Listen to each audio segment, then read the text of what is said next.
Hi friends, Dubai Fujairah city.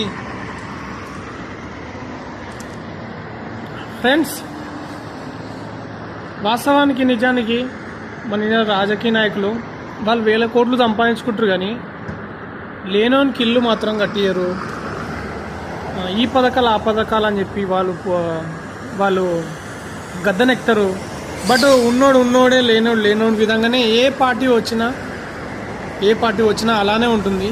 కాకపోతే TRS హయాంలో TRS వచ్చినాక మాత్రం అన్న లేదు, తమ్ముడు లేదు, చెల్లె లేదు, అక్క లేదు, బావ లేదు, ఎవరూ లేదు, కాక లేదు, బాబాయ్ లేదు, ఏదీ లేదు ఫ్రెండ్స్.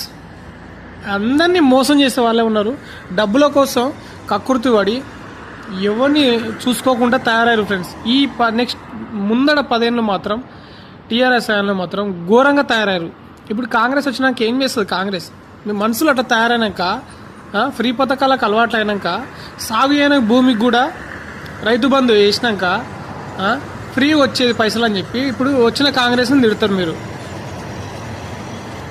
అన్నాలు చమ్మలే మీ తిండి కోసము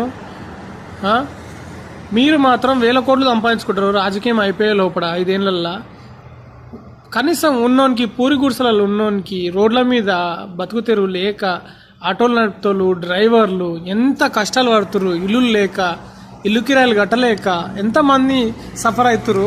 మీరు మాత్రం రాజభోగాలు అనుభవించుకుంటా, రాజకీయం చేసుకుంటా, మా పైసలు మా మీద ట్యాక్సీలు అవి ఇవి వేసుకుంటా, మీరు మా పైసలు తినుకుంటా మీరు ఎంజాయ్ చేస్తారు. మీ ఫ్యామిలీ ఎంజాయ్ చేస్తుంది. మీ ఫ్యామిలీ ఫారెన్లో ఉంటారు, ఫారెన్లో తిరుగుతారు, ఫారెన్లో బతుకుతారు. ఈడ ఇండియాలో బతుకుతాం తిండి లేక వాడు ఒక పూట తిని రోజంతా పని చేసి 12 గంటలు పని చేసినానికి 700-800 రూపాయలు వస్తే వాడి కుటుంబం ఏంది, వాడి కథ ఏంది, వాడి పిల్లల చదువులేంది, ఎలా బతకాలి, ఏం చేయాలి? ఎందుకు మీరు రాజకీయ నాయకులు బతికేందుకు? మీకు రాజకీయం చేసి మీరు ఏం చేస్తారు? మీరు రాజకీయం దేనికోసం మీరు అసలు రాజకీయం చేస్తారు చెప్పు. ఫస్ట్ మీరు ఊరూరా ఎంక్వైరీ చేస్తే ఇల్లుకి ఇల్లు కట్టియచ్చు కదా. వాని బతుకు వాడు బతుకుతాడు, ట్యాక్సీలు కట్టుకుంటా, అన్నీ కట్టుకుంటా. వానికి ఇల్లు లేకున్నా ఏం లేకున్నా వానుకున్న జాగాలో ట్యాక్సీ కట్టించుకుంటారు, అన్నీ కట్టించుకుంటారు.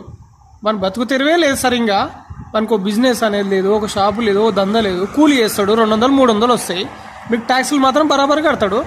మీరు మాత్రం చేసే పనులు చేస్తారు. ఉన్నోనికి వేల ఎకరాలు ఉన్నోనికి ఎందుకు వేయాలి పైసలు? మీరు రైతులను సరిగ్గా చూడరు. వ్యవసాయం చేసేవానికే దళిత బంధు వేయాలి. ఏదైతే వ్యవసాయం సాగు భూమి జరుగుతుందో దానికే పైసలు పడాలి. ఖాళీ ఉన్న భూమికి కూడా, పురంబోకు భూములకు కూడా ఆయనకి వేల ఎకరాలు